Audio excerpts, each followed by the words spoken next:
அந்த ஆளுக்கு bipolar disorder இருக்கு. செக்ஷுவல் டிசேபிலிட்டி இவரான. Vicura Wellness Clinic. Cool sculpting procedure. MCR Pure Cotton Club. Formals and casual shirts.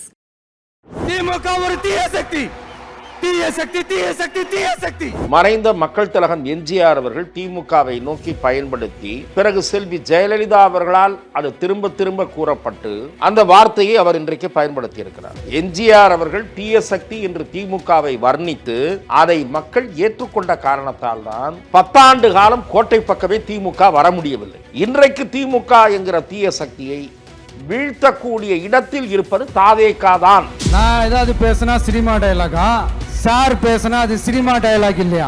விஜய்க்கு என்ன அரசியல் தெரியும் அப்படின்னு கேட்குறாங்க.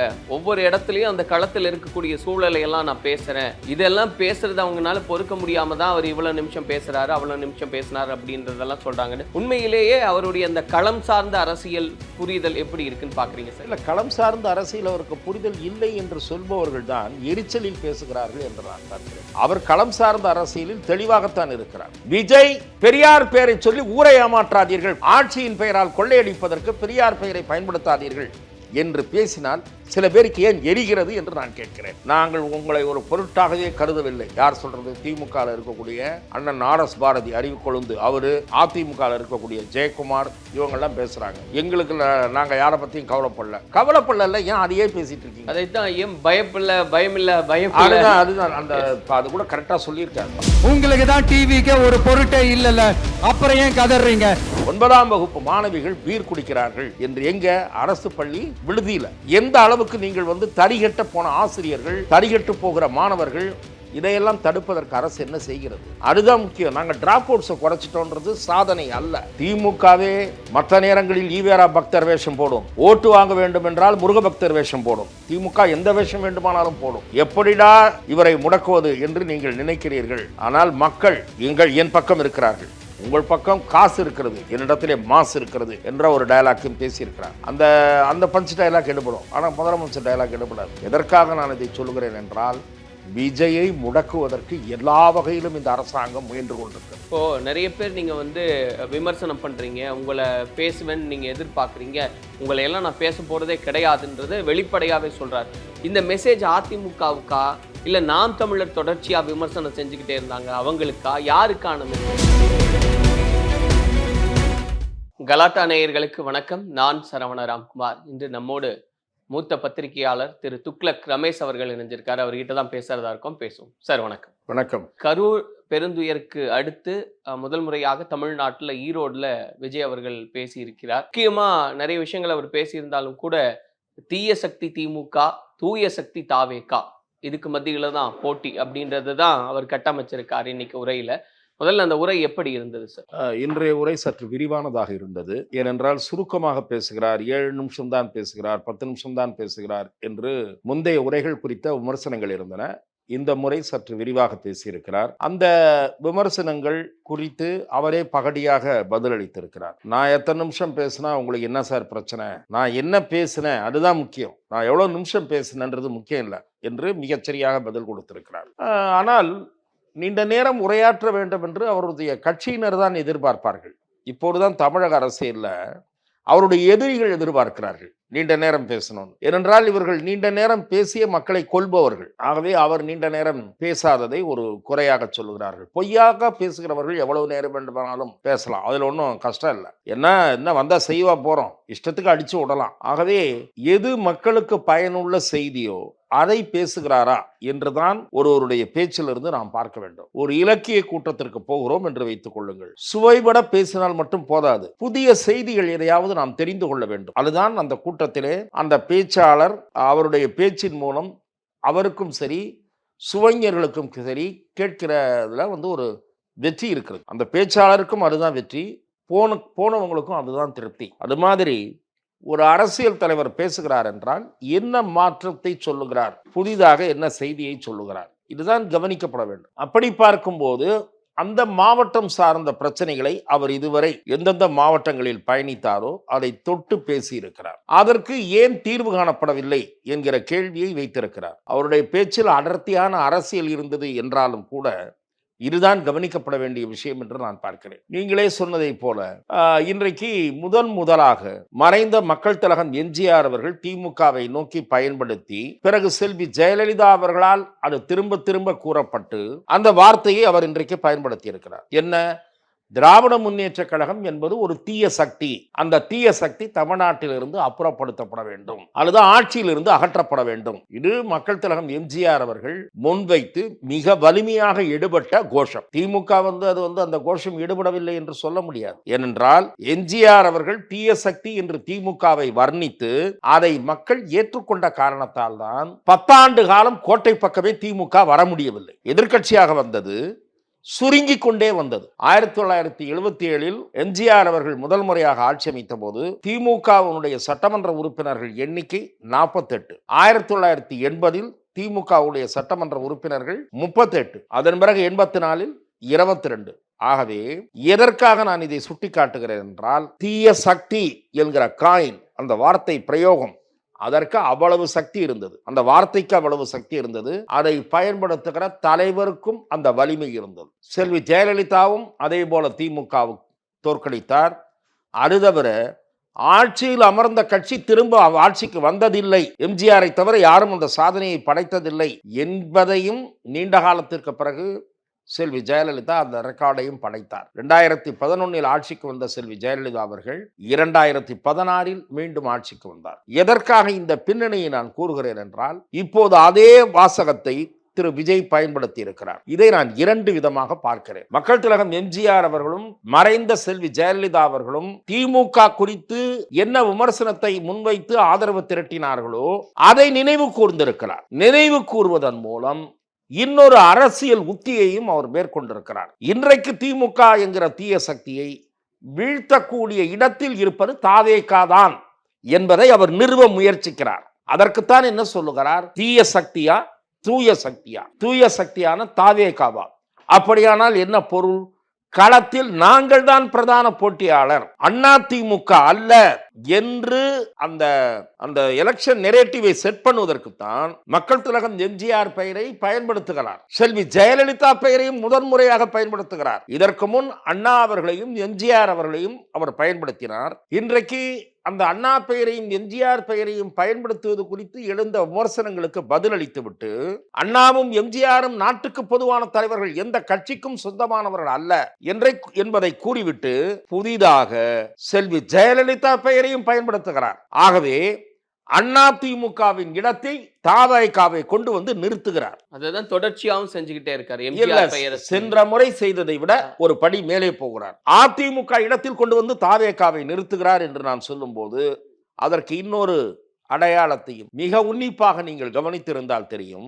இன்றைக்கு ஏற்கனவே திரு செங்கோட்டையன் கட்சியில் இணைந்த போது அவரை வரவேற்று ட்வீட் பதிவு செய்த திரு விஜய் இன்றைக்கு மேடையிலும் அவரை ஒரு வார்த்தை புகழ்ந்து பேச்சை முடிக்கும் போது, திரு செங்கோட்டையன் அவர்கள் நமக்கு கிடைத்திருக்கக்கூடிய ஒரு வலிமை வாய்ந்த ஒரு ஆயுதம் என்று சொல்லிவிட்டு அத்தோடு நிறுத்தி நன்றி சொல்லி இருந்தால் கூட பரவாயில்லை. அப்ப என்ன நினைக்கலாம்? அந்த மாவட்டத்தில் செங்கோட்டையன் அந்த மாவட்டத்துக்குரியவர். எந்த கட்சியா இருந்தாலும் திமுக மாவட்ட செயலாளரை ஸ்டாலின் பாராட்டுவாரு, அதிமுக மாவட்ட செயலாளரை செல்வி ஜெயலலிதா பாராட்டுவாங்க.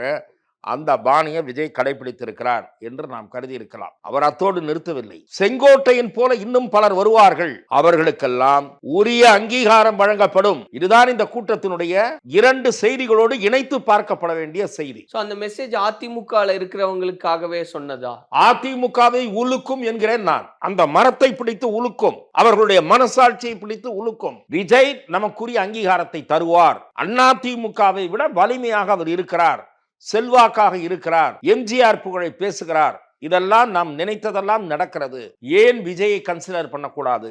அதிமுகவில் அதிருப்தியோடு இருப்பவர்கள், வாய்ப்பு மறுக்கப்படுபவர்கள், உரிய அங்கீகாரம் தரப்படாதவர்கள், இவர்களெல்லாம் ஏன் பேசாமல் விஜய் பக்கம் போனால் என்ன என்று அதிமுகவுக்குள் இருப்பவர்கள் மட்டுமல்ல, அம்மா மக்கள் முன்னேற்ற கழகம் விஜய் பக்கம் நாம் கூட்டணி சேரலாம், ஓபிஎஸ் பக்கம் இருப்பவர்கள் விஜயோடு நாம் சேரலாம். ஏனென்றால் எம்ஜிஆரை பேசுகிறார், அம்மாவை பேசுகிறார் என்று சிந்திக்க தூண்டி இருக்கிறார் விஜய் என்று நான் பார்க்கிறேன். இவ்வளவு காலம் எம்ஜிஆர் வரையிலும் பேசினவர் இன்று ஜெயலலிதா அப்படின்ற அந்த பெயரை உச்சரிக்கிறதே இவங்க எல்லாருக்கும் ஒரு பெரிய நம்பிக்கையை தந்துரும் அப்படின்றது தான் அதனுடைய பொருள். அதுதான் நான் சொல்லுகிறேன். நீங்கள் களத்துல முடிவெடுக்காத நிலையில அமமுகவும் ஓபிஎஸ்ஐ சேர்ந்தவர்களும் இருக்கிறார்கள். அதே போல அதிமுகவுக்கு வலிமையான கூட்டணி வராத இயக்கத்தில் அல்லது இது நாம் ஜெயிப்போமா என்கிற கலக்கத்தில் அதிமுகவை சேர்ந்த பிரபலங்கள் இருக்கிறார்கள். இவர்களை எல்லாம் சிந்திக்க தூண்டுகிறார் விஜய். புரட்சித் தலைவர் எம்ஜிஆர் பெயரையும் புரட்சித் தலைவி செல்வி ஜெயலலிதா பெயரையும் பயன்படுத்துகிறார். ஆகவே உங்களுக்கான இடம் இது என்கிறார். அவர்கள் இருவர் தீய சக்தி என்று சொன்னார்கள். எனக்கும் அவர்கள்தான் எதிரி. தீய சக்தியா தூய சக்தியா? இதுதான் அவர் வைத்திருக்கக்கூடிய கேள்வி. திமுகவா தாவேகாவா என்கிற கேள்வியில் இருந்து நகர்ந்து இன்னும் தன்னுடைய விமர்சனத்தை கூர்மைப்படுத்தி தன்னுடைய அரசியலை வேகப்படுத்தி இருக்கிறார் விஜய் என்றுதான் அவருடைய பேச்சை நான் பார்க்கிறேன். விஜய்க்கு என்ன அரசியல் தெரியும் அப்படின்னு கேட்கிறாங்க. ஒவ்வொரு இடத்துலயும் அந்த களத்தில் இருக்கக்கூடிய சூழலை எல்லாம் நான் பேசுறேன், இதெல்லாம் பேசுறது அவங்களால பொறுக்க முடியாம தான் அவர் இவ்வளவு நிமிஷம் பேசுறாரு அவ்வளவு நிமிஷம் பேசினாரு அப்படின்றதெல்லாம் சொல்றாங்க. உண்மையிலேயே அவருடைய அந்த களம் சார்ந்த அரசியல் புரிதல் எப்படி இருக்குன்னு பாக்குறீங்க சார்? என்ன இங்க அத்திக்கடவு அவிநாசி திட்டம் பேசியிருக்காரு, காளிங்கராயன் அணை குறித்தெல்லாம் பேசினது அப்படின்றதெல்லாம் இல்ல. களம் சார்ந்த அரசியல் அவருக்கு புரிதல் இல்லை என்று சொல்பவர்கள் தான் எரிச்சலில் பேசுகிறார்கள் என்று நான் பார்க்கிறேன். அவர் களம் சார்ந்த அரசியலில் தெளிவாகத்தான் இருக்கிறார். நீங்கள் இன்றைக்கு 1-2 விமர்சகர்கள் கூட நான் பார்த்தேன், உடனடியாக கருத்து தெரிவித்தவர்கள். ஏன் திமுகவை இவ்வளவு தாக்கினாரே, ஏன் மத்திய அரசை தாக்கவில்லை என்று கேட்கிறார்கள். இன்றைக்கு நான் சொல்லுகிறேன், அதை திசை திருப்புகிற முயற்சி என்று நான் சொல்லுகிறேன். விஜய் அரசியலை திசை திருப்புகிற மடைமாற்றுகிற முயற்சி. அந்த வலையில் தாவேகா விழக்கூடாது. ஆட்சியிலிருந்து அகற்றப்பட வேண்டியது திமுக தானே தவிர, நடைபெறுவது சட்டமன்ற தேர்தல் தானே தவிர நாடாளுமன்ற தேர்தல் அல்ல. எதற்காக பாரத பிரதமரையோ பாஜகவையோ விமர்சிக்க வேண்டும்? நீங்கள் சொல்லுங்கள். பாஜகவையோ பாரத பிரதமரையோ விமர்சிக்க வேண்டிய அவசியம் எழும்போது அறிக்கை மூலமாக வெளியே ஒரு திட்டம் வருகிறது, ஒரு மசோதா வருகிறது, அதற்கு எதிர்ப்பு தெரிவிக்க வேண்டும் என்று அவர் கருதினால் அதை ஒரு அறிக்கையாக வெளியிட முடியும். ஆனால் இது போவது தேர்தல் பிரச்சார கூட்டம். எந்த தேர்தல்? சட்டமன்ற தேர்தல், 2026 தேர்தல். ஆகவே 2026 தேர்தலில் யாரை அகற்ற வேண்டும் என்று பேச போகிறார்? அவர்களைத்தான் விமர்சிக்க வேண்டும். ஆகவே விஜயை திசை திருப்புகிற வேலையைத்தான் சில அரசியல் விமர்சகர்கள் பார்க்கிறார்கள். விஜய் பெரியார் பெயரை சொல்லி ஊரை ஏமாற்றாதீர்கள், கொள்ளையடிப்பதற்கு, ஆட்சியின் பெயரால் கொள்ளையடிப்பதற்கு பெரியார் பெயரை பயன்படுத்தாதீர்கள் என்று பேசினால் சில பேருக்கு ஏன் எரிகிறது என்று நான் கேட்கிறேன். திமுகவுக்கு ஒத்து ஊதுவதற்கு நீங்கள் பிஜேபியை திட்டுங்கள் என்று சொல்வீர்களா? அப்படியானால் விஜய் கொள்ளையடிக்கிற ஆட்சி என்று சொன்னாரே, அதை பற்றி கருத்து சொல்லிவிட்டு பிறகு சொல்லுங்கள். அது யாராக இருந்தாலும், அரசியல் விமர்சகராக இருந்தாலும், எந்த பத்திரிகையாளராக இருந்தாலும், அவர்கள் அறச்சீற்றத்தோடு பேச வேண்டும், அறிவு நாணயத்தோடு பேச வேண்டும், இன்டலெக்சுவல் ஹானஸ்டி இருக்க வேண்டும், டிஸ்ஆனஸ்டி இருக்கக்கூடாது. திமுக ஈவேரான் பெயரை பயன்படுத்தி கொண்டு கொள்ளையடித்துக் கொண்டிருக்கிறது, அண்ணாவின் பெயரை படுத்தி கொண்டு ஆட்சியில் ஊழல் நடைபெறுகிறது, மணலை சுரண்டி மணல் கொள்ளை நடைபெறுகிறது, இதையெல்லாம் அவர் பேசியிருக்கிறார். அதிலெல்லாம் உடன்பாடு உண்டா இல்லையா? பத்திரிகையாளர்கள் ஜால்ரா அடிப்பவர்கள் அதை சொல்லிவிட்டு ஏன் பிஜேபி விமர்சிக்கவில்லை என்று அதன் பிறகு கேள்விகள். அதை பற்றி சௌகரியமாக பேச மறக்கிறார்கள் சில பத்திரிகையாளர்கள், சில அரசியல் விமர்சகர்கள். இந்த ஆட்சிக்கு முட்டு கொடுக்க வேண்டும் என்று நினைக்கிறார்கள். ஆகவே விஜய் கொள்கை புரிதலோடு தான் பேசியிருக்கிறார், தெளிவில்லாமல் பேசவில்லை. இரண்டாவது, நான் தான் ஒண்ணுமே இல்லை, என்னை பத்தியே ஏன் பேசிட்டு இருக்கீங்கன்னு கேட்டிருக்காரு. அது கரெக்டா கேட்டிருக்காரு. நாங்கள் உங்களை ஒரு பொருட்டாகவே கருதவில்லை. யார் சொல்றது? திமுக இருக்கக்கூடிய அண்ணன் ஆர்எஸ் பாரதி, அறிவு கொழுந்து, அவரு, அதிமுக இருக்கக்கூடிய ஜெயக்குமார், இவங்கெல்லாம் பேசுறாங்க. எங்களுக்கு நாங்க யாரை பத்தியும் கவலைப்படல. ஏன் அதையே பேசிட்டு இருக்கீங்க? அதைத்தான் ஏன் பயமில்ல. அதுதான் அந்த அது கூட கரெக்டா சொல்லியிருக்காரு. பசங்க பயம் இல்லைன்னு தனியா போகும்போது சொல்லிட்டு போற மாதிரி அப்படி இல்லை. அதை இன்னும் கொஞ்சம் அந்த உதாரணத்தை சரியா சொல்லணும். அவரு இந்த ராத்திரியில பயம் இருக்கிறவன் என்ன பண்ணுவான், தனியா வரும்போது உறக்க பாட்டு பாடிக்கிட்டே வருவான். அவனுக்கு பயம், அந்த பயத்தை மறைக்கிறதுக்கு தனியா வரும்போது பாட்டு பாடிக்கிட்டே வருவான். அந்த மாதிரி கேஸ்ல இருக்காங்க இவங்க. ஆகவே பயந்திருக்கிறார்கள் என்பதெல்லாம் உண்மைதான். இன்றைய பேச்சில் விஜய் கூர்மையாக கொஞ்சம் நகருகிறார் என்பதோடு களத்திலே அந்தந்த மாவட்டத்தினுடைய பிரச்சனைகளையும் சரியாக அட்ரஸ் செய்கிறார். அதே போல அவரை திசை திருப்புகிற முயற்சி நடந்தது சென்ற கூட்டத்தினுடைய பேச்சு. அதாவது இவர் வந்தாலும் இலவசம் தான் கொடுப்பாருன்னு. நான் அப்படி சொல்லலை. இதே நேர்காணலில் நானும் நீங்களும் பேசணும். அவர் மோட்டார் சைக்கிள் கொடுக்க போறாரா, வீடு கொடுக்க போறாரா? இல்லை, அவருடைய பேச்சை நான் அப்படி பார்க்கவில்லை என்று நான் உங்களிடம் சொன்னேன். இன்றைக்கு அதை அவர் தெளிவுபடுத்தி இருக்கிறார். என்ன தெளிவுபடுத்தி இருக்கிறார்? மக்கள் தற்சார்பு நிலையை அடைய வேண்டும், அதை நோக்கி உங்கள் ஆட்சி நிர்வாகம் நடைபெற வேண்டும். எல்லோருக்கும் எல்லாமும் கிடைக்க வேண்டும் என்பதை நோக்கி அதை ஒரு அரசாங்கம் தன்னுடைய நோக்கமாக கொண்டு அதனுடைய திட்டங்கள் அமைய வேண்டும். மக்களுக்கு வேலை வாய்ப்பு பெருக வேண்டும், தொழில்கள் பெருக வேண்டும், அதன் மூலம் அவர்களுடைய வருமானம் உயர வேண்டும், வாழ்க்கை தரம் உயர வேண்டும். இதுதான் என்னுடைய நோக்கம் என்று சொல்லுகிறார். எல்லா இலவசங்களையும் நான் எதிர்க்கவில்லை என்றும் தெளிவுபடுத்தி இருக்கிறார். ஆகவே எதற்காக நான் சொல்லுகிறேன் என்றால், சரியான முறையில் வடிவமைத்து கொண்டு இன்றைய பேச்சு அமைந்திருக்கிறது என்று நான் பார்க்கிறேன். அதை கிராஸ் செக்கும் பண்ணிக்கிட்டார். எல்லாருக்கும் வீடு நாங்க கொடுத்துருக்கோம், எல்லாருமே சொந்த வீட்டில் படிச்சிருக்காங்க. இருக்கீங்களா, பாஸ் பண்ணிட்டீங்களா, டிகிரி வாங்கியிருக்கீங்களா நான் கேட்டார். நான் சொல்றேன், இந்த அரசாங்கம் ஒரு போலி கணக்கை கொடுத்துட்டு இருக்கு. இடைநிற்றலை குறைத்திருக்கிறோம் என்கிறார்கள். நான் கேட்கிறேன், இடைநிற்றலை குறைத்திருக்கிறீர்கள் அல்லது குறைத்திருக்கலாம் என்றே வைத்துக் கொள்ளுங்கள். இடைநிற்றல்னா பசங்க 10வது வரைக்கும் படிக்காம 5வது 6வதுலேயே நின்றுடுதுங்க. டிராப் அவுட்ஸ் ரேஷியோ குறைஞ்சிருக்கலாம். நான் அது கேட்கல. உங்கள் அரசு பள்ளிகளின் தரம் எப்படி இருக்கு? That is more important than the drop out ratio. அரசு பள்ளிகள் எந்த லட்சணத்தில் நடைபெறுகின்றன? தனியார் பள்ளிகளின் சேர்க்கை விகிதம் அதிகமா, அரசு பள்ளிகளின் சேர்க்கை விகிதம் அதிகமா? அதையும் அரசாங்கம் சேர்ந்தே சொல்லணும். மறைக்க கூடாது. நண்பர் மகேஷ், விவரங்களை மறைக்க கூடாது. அதை விட அதிர்ச்சி அளிக்கக்கூடிய வகையில ஒரு சம்பவத்தை நாம் அண்மையில வீடியோவில் பார்த்தோம். 9ஆம் வகுப்பு மாணவிகள் பீர் குடிக்கிறார்கள் என்று எங்க? அரசு பள்ளி விடுதியில. ஆகவே இதெல்லாம் அதிர்ச்சிகரமான சம்பவங்கள் இல்லையா? எந்த அளவுக்கு நீங்கள் தரிகட்ட போன ஆசிரியர்கள், தரிகட்டு போகிற மாணவர்கள், இதையெல்லாம் தடுப்பதற்கு அரசு என்ன செய்கிறது? அதுதான் முக்கியம். நாங்க டிராப் அவுட்ஸை குறைச்சிட்டோன்றது சாதனை அல்ல. அதுதான் அவர் கேட்டிருக்கிறார். நாங்க ஏற்கனவே வீடு கொடுக்கலையா? எத்தனை வீடு கொடுத்தீங்க? பிரைம் மினிஸ்டர் ஆவாஸ் யோஜனால மத்திய அரசினுடைய பங்கு இருக்கு, உங்க பங்கு இருக்கு.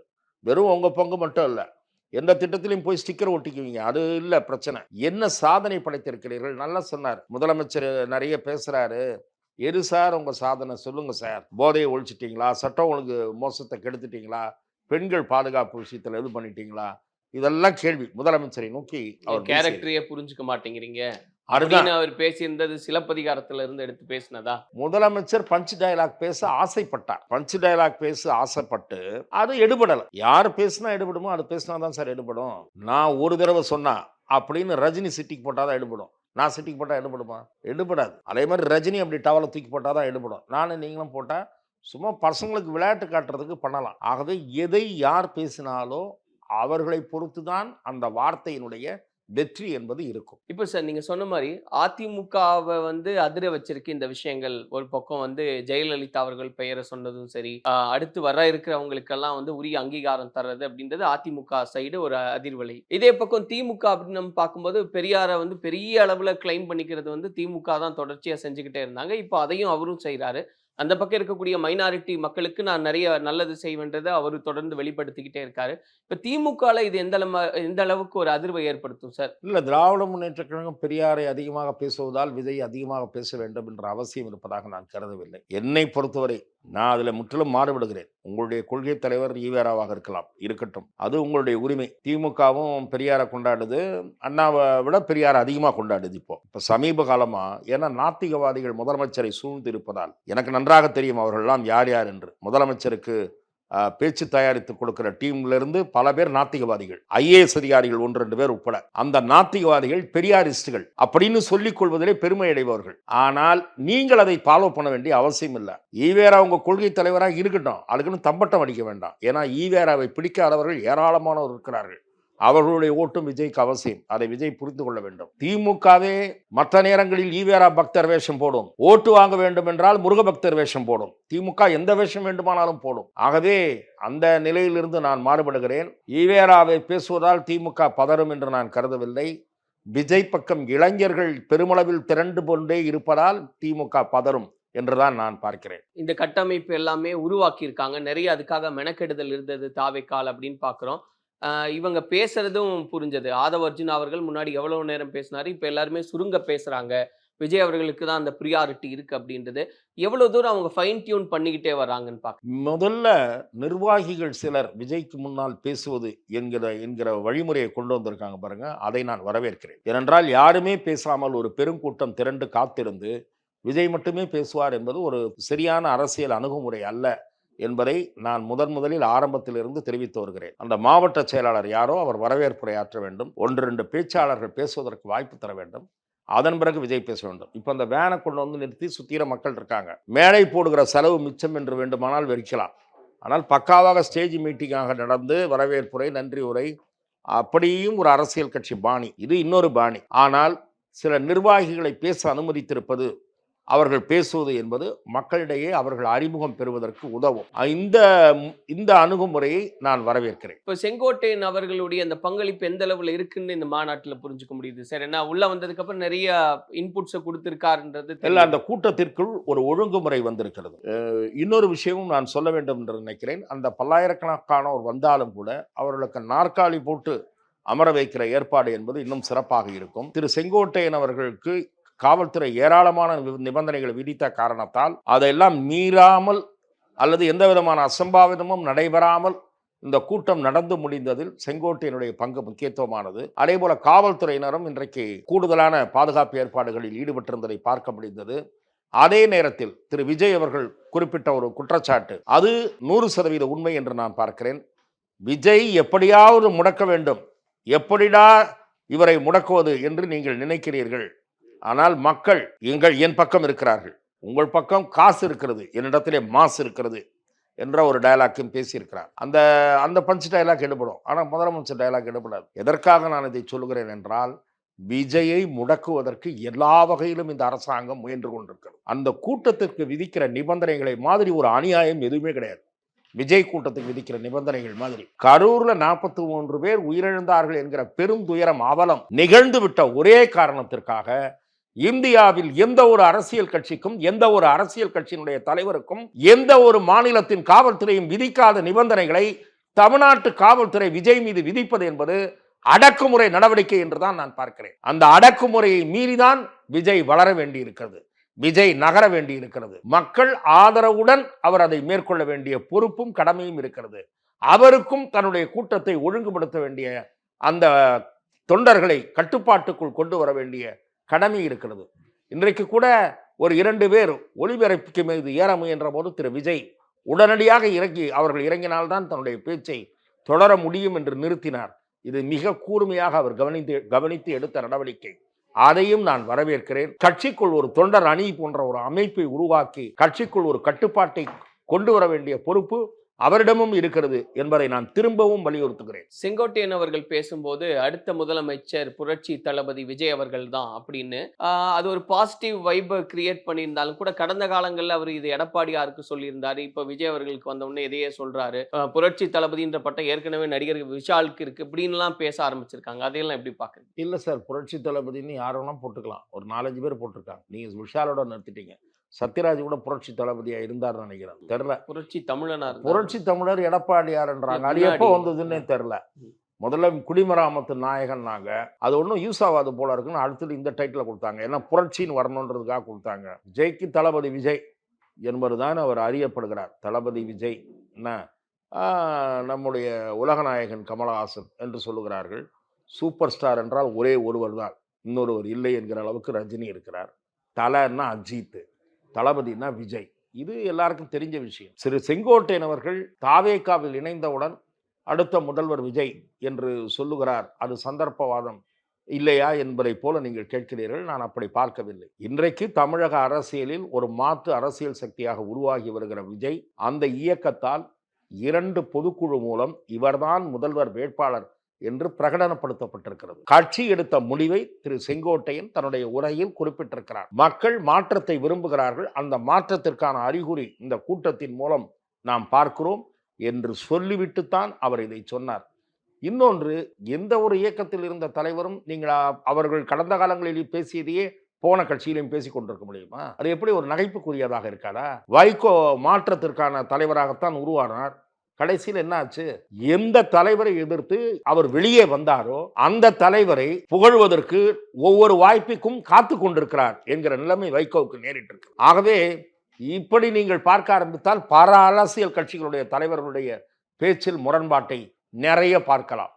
ஆகவே திரு செங்கோட்டையன் இன்றைக்கு ஏற்றுக்கொண்டிருக்கிற இயக்கத்திற்கு, அந்த இயக்கத்தினுடைய தொண்டர்களுடைய எதிர்பார்ப்புக்கு அதை அந்த மேடையில் எதிரொலித்திருக்கிறார் என்றுதான் நான் பார்க்கிறேன். இல்ல ரொம்ப முக்கியமான ஒரு விஷயம் சார். இப்போ நிறைய பேர் நீங்க வந்து விமர்சனம் பண்றீங்க, உங்களை பேசுவேன்னு நீங்க எதிர்பார்க்குறீங்க, உங்களை எல்லாம் நான் பேச போறதே கிடையாதுன்றதை வெளிப்படையாவே சொல்றாரு.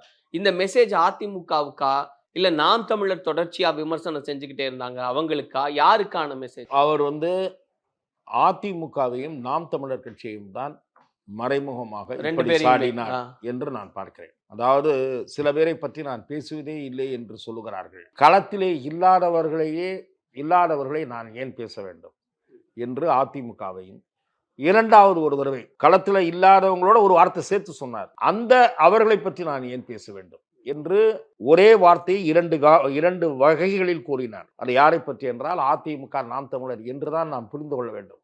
ஏனென்றால் அவர் ஏன் இவர்களை பற்றி பேச மாட்டேன் என்கிறார் என்று யாரை நோக்கி சொன்னார்கள்? அதிமுக பத்தி என்ன பேசுறார் விஜய், ஒருவேளை சேருவாரா அப்படின்றது கேட்டார்கள். அவரை யார் அடிக்கடி சீண்டிக் கொண்டிருக்கிறார்கள்? நாம் தமிழர் சீண்டிக் கொண்டிருக்கிறோம். ஆகவே அந்த இரண்டு தரப்பைத்தான் அவர் இவ்வாறு விமர்சித்தார் என்பதை நாம் எல்லோரும் எளிதாக புரிந்து கொள்ளலாம். ஏற்கனவே அவர் எப்போது திமுகவுக்கும் தாவேகாவுக்கும் தான் போட்டி என்று சொல்லிவிட்டாரோ அப்போதே அவர் அதிமுகவை பொருட்படுத்தவில்லை என்றுதான் நாம் புரிந்து கொள்ள வேண்டும். கடைசி கேள்வி சார். இப்போ நீங்க போன முறை புதுவையில் விஜய் அவர்கள் பேசினதுக்கு தோராயமா 100க்கு எவ்வளவு மதிப்பெண் தரலாம் அப்படின்னா இது அதுக்கான இடம் இல்லைன்னீங்க. இப்போ ஈரோடுல கரூருக்கு பிறகாக ஒரு பெரிய எதிர்பார்ப்பு இருந்தது.